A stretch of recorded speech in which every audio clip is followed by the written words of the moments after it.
उत्तराखंड देख रहे हैं आप, लोकमंच न्यूज में आपका स्वागत है। मैं हूं आपके साथ सुरभि राजपूत। बुलेटिन की शुरुआत करेंगे और सबसे पहले बात करेंगे उत्तराखंड के सितारगंज की। सितारगंज से बड़ी खबर, सीएम पुष्कर सिंह धामी के स्वागत समारोह का विरोध। किसान संघर्ष मोर्चा ने किया है विरोध। कानून वापस नहीं होने तक भाजपा का होता रहेगा ऐसे ही विरोध। काले कानूनों के खिलाफ किसानों का हल्ला बोल।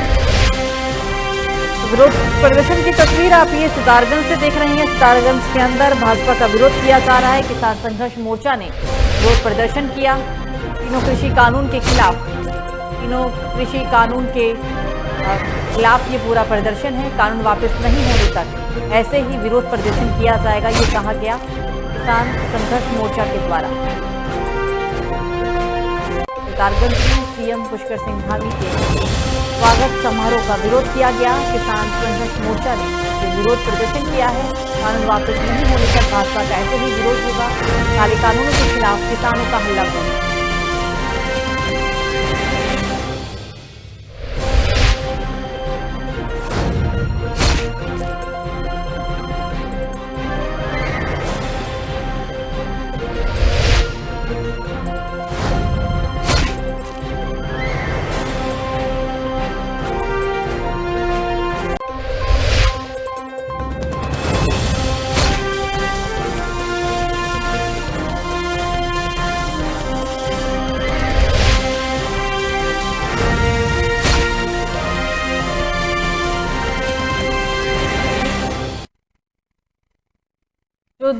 तो जनप्रतिनिधि यदि अपनी जिम्मेदारी को पूरी लगन और मेहनत से निभाएं तो तस्वीर कुछ अलग ही नजर आने लगेगी। इसके लिए निर्णय लेने की क्षमता होनी बेहद ही आवश्यक है। इन दिनों पर्यावरण मित्रों की अपनी 11 सूत्रीय मांगों को लेकर कार्य बहिष्कार चल रहा है, जिससे नगर और बाजारों में कूड़े के ढेर लग गए हैं, जिससे व्यापारी वर्ग और आम लोग काफी परेशान हैं। नगर की जनता की परेशानी को देखते हुए नगर पंचायत नंदप्रयाग की अध्यक्ष डॉक्टर हिमानी वैष्णव ने नगर निगम के कर्मियों के साथ स्वयं झाड़ू उठाकर नगर के कूड़े का निस्तारण किया।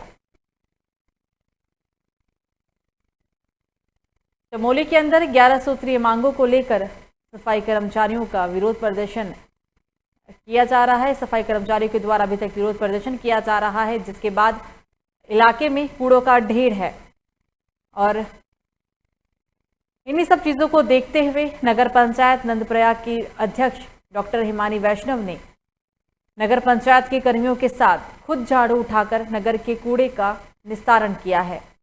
ये तस्वीर आप उत्तराखंड के चमोली से देख रहे हैं, जहां खुद नगर पंचायत की अध्यक्ष डॉक्टर हिमानी वैष्णव झाड़ू से कूड़े का ढेर हटाती हुई नजर आ रही हैं।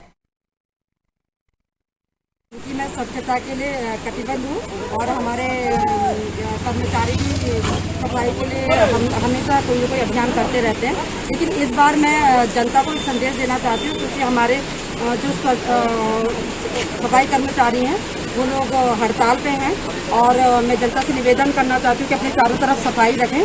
जब तक कि उनकी हड़ताल खत्म नहीं होती है तब तक वो लोग सफाई रखें और हमारी कूड़े की गाड़ी आएगी, स्वतः ही वो इधर उधर से कूड़ा उठा के गाड़ी में डालें। तो खबर चमोली से है, जहां गंगटोक और अनोट गांव के नीचे भूस्खलन से बनी झील से ग्रामीणों में दहशत का माहौल है। लोगों के खेत खलियान भी भारी भूस्खलन की जद में है। भूस्खलन से गांव को भी खतरा बना हुआ है। झील को तत्काल प्रभाव से खोलने की भी जरूरत आन पड़ी है। लोगों ने प्रशासन को हालांकि इस बात की सूचना दी। चमोली जिले के पिंडर घाटी का नारायण बगड़ प्रखंड में गड्डीगाड़ के क्षेत्र के गड़कोट और अंगोठ गांव के नीचे वर्षों पुराना भूस्खलन क्षेत्र अब ग्रामीणों के लिए भारी मुश्किलों का सबब बनता जा रहा है। यहां पर बन रही झील को तत्काल प्रभाव से खोलने की जरूरत है। उत्तराखंड के चमोली के अंदर भूस्खलन के कारण बड़ा हादसा होने का खतरा बना हुआ है। भूस्खलन के जद में ग्रामीण जीने को मजबूर हैं। हालांकि इस बात की सूचना प्रशासन से ग्रामीणों के द्वारा दी गई, लेकिन अभी तक इस संदर्भ में कोई भी कार्रवाई नहीं हुई।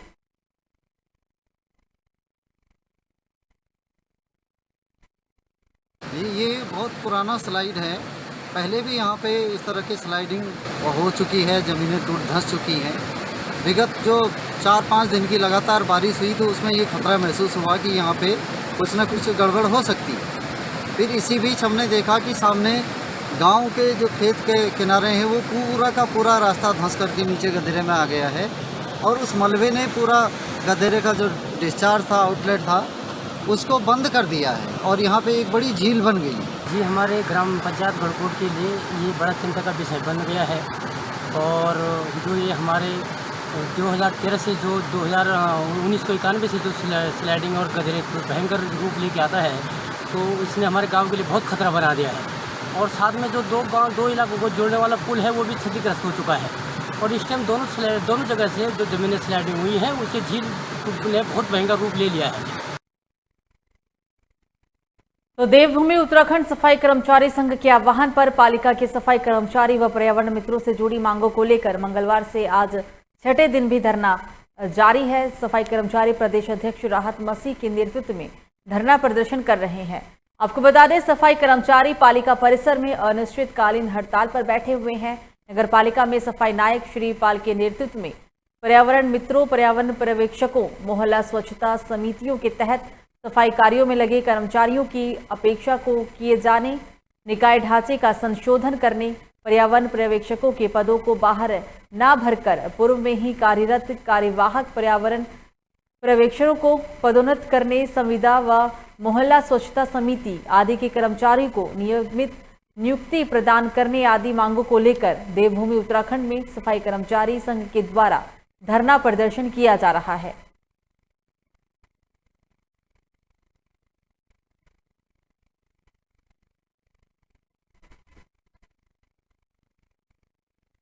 सर, हमारी मांग ये है कि सारे कर्मचारियों के साथ न्याय होना चाहिए। पूरे प्रदेश के जितने भी कर्मचारी हैं सबका भला होना चाहिए। इतने सालों से कर्मचारी लगे हैं, उनको नियमित किया जाए और ये ठेका प्रथा तो बंद हो जाए, उतना ही सही है। तो पूरे विश्व में अपनी सुंदरता के लिए प्रसिद्ध पहाड़ों की रानी यानी कि मसूरी पर अतिक्रमणकारियों द्वारा बदनुमा दाग लगाया जा रहा है। अतिक्रमणकारियों के हौसले यहां इतने बुलंद नजर आ रहे हैं कि उन्हें शासन प्रशासन का कोई परवाह ही नहीं है। लगातार अवैध कब्जों का सिलसिला जारी है। मसूरी के प्रबुद्ध जनों द्वारा इसको लेकर बार बार नगर प्रशासन और उच्च अधिकारियों को इस पर कार्रवाई करने के लिए कहा गया, लेकिन इस मामले में अभी तक कोई भी कार्रवाई नहीं हो पाई है। हालांकि एक बार फिर अतिक्रमणकारियों की सूची बनाई जा गई थी, लेकिन वो अभी तक ठंडे बस्ते में ही पड़ी हुई है। उत्तराखंड के मसूरी के अंदर अब अतिक्रमणकारियों के हौसले बुलंद नजर आ रहे हैं। शासन प्रशासन को हालांकि इस बारे में कई बार जानकारी दी गई, लेकिन अभी भी अवैध कब्जों का जो सिलसिला है वो लगातार जिले के अंदर देखा जा रहा है। मसूरी के प्रबुद्ध जनों द्वारा इसको लेकर बार बार नगर प्रशासन और उच्च अधिकारियों को कार्रवाई करने के लिए कहा गया, लेकिन मामले में अभी तक कोई भी कार्रवाई नहीं हो पाई। हालांकि इस बार अतिक्रमणकारियों की सूची बनाई गई है, लेकिन वो सूची अभी तक ठंडे बस्ते में ही है।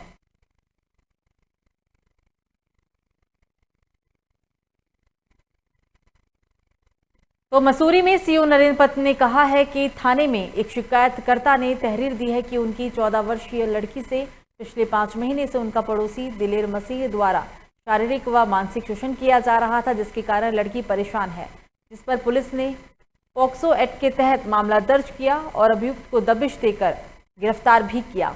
वरिष्ठ पुलिस अधीक्षक देहरादून के द्वारा तत्काल अभियुक्त की गिरफ्तारी करने हेतु आदेश दिया गया है, जिसके अनुपालन में पुलिस अधीक्षक नगर व क्षेत्राधिकारी मसूरी के निर्देशन में प्रभारी निरीक्षक कोतवाली मसूरी राजीव राठौड़ ने टीम गठित कर आवश्यक दिशा निर्देश दिए। वह गठित टीम ने अभियुक्त को मकान पर दबिश दी और अभियुक्त को गिरफ्तार कर लिया। अभियुक्त का नाम दिलेर मसीह, जिसकी उम्र 33 वर्ष है।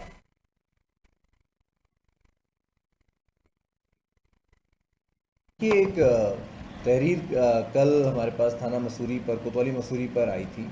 इसमें पिता द्वारा बताया गया कि उनकी 14 वर्षीय पुत्री के साथ उनका जो पड़ोसी है वह छेड़खानी करता है तथा शारीरिक शोषण का मामला उन्होंने वहाँ पर उठाया था उस तहरीर में, और थोड़ा सा उन्होंने कहा था कि मेंटल टॉर्चर करता है। तो इस संबंध में तुरंत ही मुकदमा दर्ज कर लिया गया था और 354 कौ में और पॉक्सो एक्ट की सुसंगत धाराओं में मुकदमा दर्ज किया गया था।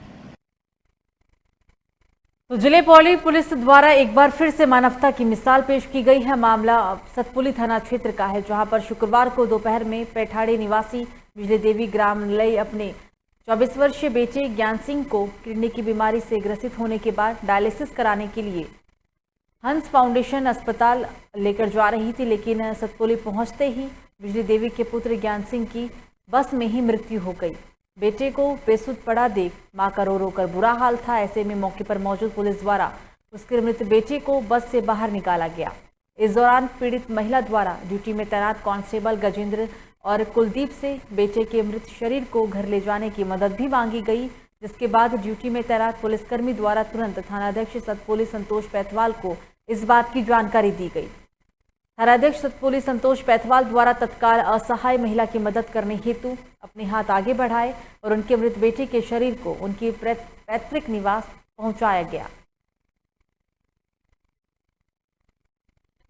तो पौड़ी के अंदर पुलिस ने मानवता की मिसाल पेश की है।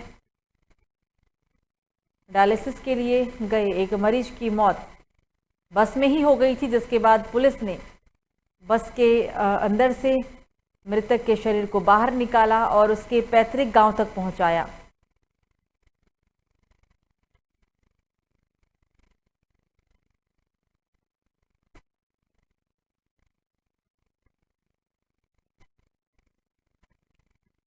तो प्रदेश में लोक निर्माण, पर्यटन, सिंचाई, लघु सिंचाई, संस्कृति, जलागम प्रबंधन, बाढ़ नियंत्रण और भारत नेपाल उत्तराखंड नदी परियोजना मंत्री सतपाल महाराज ने अपने विधानसभा का भ्रमण कर मुख्य अतिथि के रूप में विकासखंड अकेश्वर में राज्य योजना 2020-21 के अंतर्गत ग्राम विकास विभाग के अनावासीय भवन में स्वीकृति धनराशि 337.39 लाख का शिलान्यास, उत्तराखंड लघु सिंचाई विभाग नाबार्ड योजना के अंतर्गत निर्मित चौक डैम पछारी निर्माण लागत जिसकी 9.7 लाख धनराशि का लोकार्पण किया गया और विकासखंड अकेश्वर में आंगनबाड़ी केंद्रों का सुदृढ़ीकरण हेतु फर्नीचर वितरण कार्यक्रम में भी प्रतिभाग किया।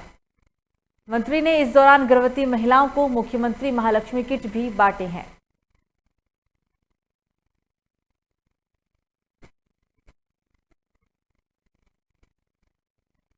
तो टिहरी की नगर स्थित एक होटल में भारतीय जनता पार्टी की मंडल कार्य समिति की बैठक संपन्न हुई है। मंडल प्रभारी रवि तिमवाल की अध्यक्षता में हुई बैठक में विभिन्न गांवों में कार्यकर्ताओं ने भाग लिया है। बैठक में विधायक डॉक्टर धन सिंह नेगी ने भी शिरकत की और सरकार की उपलब्धियां गिनवाई। उन्होंने कहा कि अटल आयुष्मान योजना, 1 रैंक 1 पेंशन, जल जीवन मिशन, उज्ज्वला योजना, कुटीर ज्योति आदि योजनाएं भाजपा सरकार की ही देन है। उन्होंने ये भी कहा है कि पूर्ववर्ती सरकार ने यदि विकास का थोड़ा भी काम किया होता तो आज स्थिति कुछ और ही होती। विधानसभा के अंतर्गत लगभग सभी गांव सड़क से जोड़ दिए गए हैं। कुछ गांव जो सड़क सुविधा से अभी भी वंचित हैं, वहां के लिए सड़कें स्वीकृत करा दी गई है। पार्टी कार्यकर्ता से सरकार की योजनाओं को जन जन तक पहुंचाने और आगामी विधानसभा चुनाव तैयारी में जुट जाने का भी उनके द्वारा आह्वान किया गया।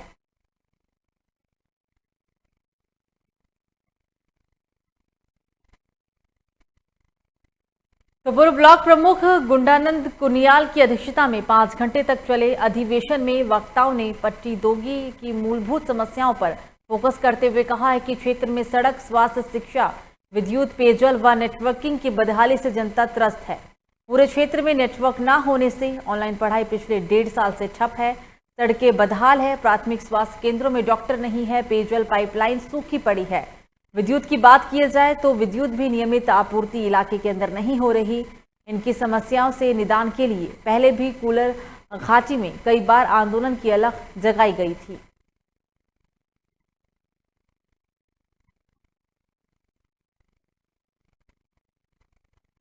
तो विकासनगर तहसील क्षेत्र में धड़कानी गांव की दर्जनों महिलाओं ने आज विकासनगर कोतवाली का घेराव किया। आरोप है कि धड़कानी गांव की बबली नाम की महिला ने महिला समूह बनाकर धड़कानी गांव की दर्जनों महिला को बचत के नाम पर लाखों रुपए की धोखाधड़ी की। पीड़ित महिलाओं का आरोप है कि उन्होंने 5 फाइनेंस समूह में 50,000, 30,000, 17,000 और 30,000 की रकम बबली पत्नी मूलचंद को दिए और इसी प्रकार 21 महिलाओं से भी बबली ने अपने घर की परेशानी बताकर सभी महिलाओं से हजारों रुपए ले लिए और महिलाओं को झांसा देकर कहा कि वो इस रकम को सभी महिलाओं को कुछ समय के बाद लौटा देगी। महिलाओं ने गांव के नाते विश्वास करके बबली के पास अपनी रकम भी जमा करा दी। बात जब किस्त देने पर आई तो बबली ने महिलाओं के पैसे जमा करने से इनकार कर दिया। फाइनेंस कंपनी वाले गांव की महिलाओं को परेशान करने लगे। इसके बाद पीड़ित महिलाओं ने आज विकासनगर कोतवाली में हंगामा कर बबली के खिलाफ रिपोर्ट भी दर्ज कराई। कुछ महिलाएं आई है जिनका आरोप है एक बबली देवी नाम की कोई महिला है जिसने उनसे कुछ पैसे लिए थे और उन पैसों को ना तो वो चुका रही है ना उनकी किस्तें वापस लौटा रही है। तो इस संबंध में आज ढकरानी से महिला आके बबली देवी के खिलाफ एक शिकायत पर प्रार्थना पत्र दिया है।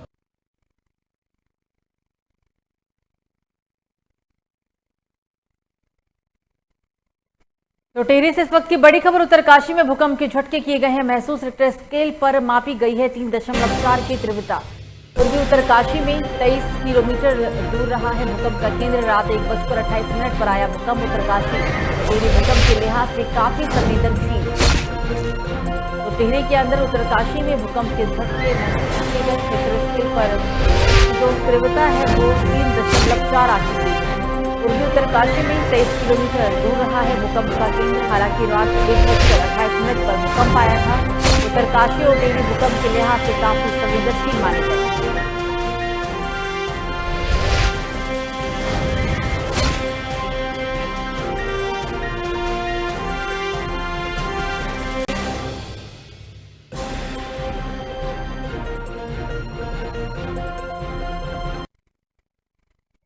तो मंगलौर के नारसन बॉर्डर पर बढ़ाई जाएगी चौकसी। कांवड़ियों को उत्तराखंड में नहीं मिलेगा प्रवेश। कोरोना संक्रमण के कारण कांवड़ यात्रा इस बार रद्द। 25 जुलाई से शुरू होने जा रहा है सावन का महीना। लाखों श्रद्धालु गंगा जल लेने पहुंचते हैं हरिद्वार। कांवड़ यात्रा को किया गया है प्रतिबंधित। आपको बता दें कि कल से कांवड़ियों के लिए सीमाएं सील कर दी गई है। हर आने जाने वाले की सघन चेकिंग भी की जाएगी।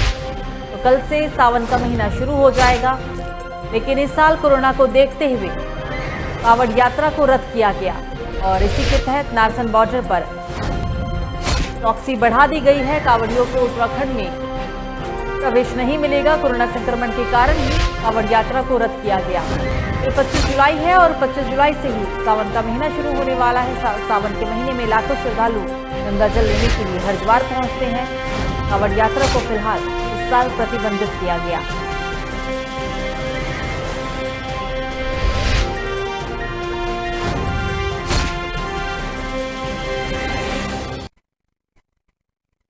तो खबरों में आगे बढ़ेंगे और अब बात करेंगे यूपी के जौनपुर की, जहां जौनपुर में नवागत जिला पूर्ति अधिकारी संतोष विक्रम शाही ने कार्यभार ग्रहण कर विभागीय अधिकारियों व कर्मचारियों के साथ एक बैठक की। तत्पश्चात उन्होंने कहा है कि शासन की प्राथमिकता है कि सभी जन कल्याणकारी योजनाओं का जिले में बेहतर ढंग से क्रियान्वयन सुनिश्चित किया जाए।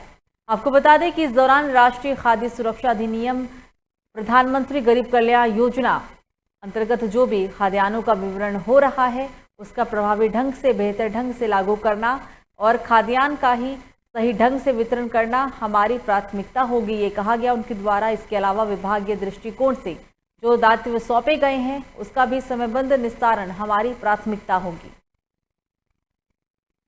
शासन की प्राथमिकता है कि सभी जन कल्याणकारी योजनाओं का जनपद में बेहतर ढंग से क्रियान्वयन सुनिश्चित किया जाए।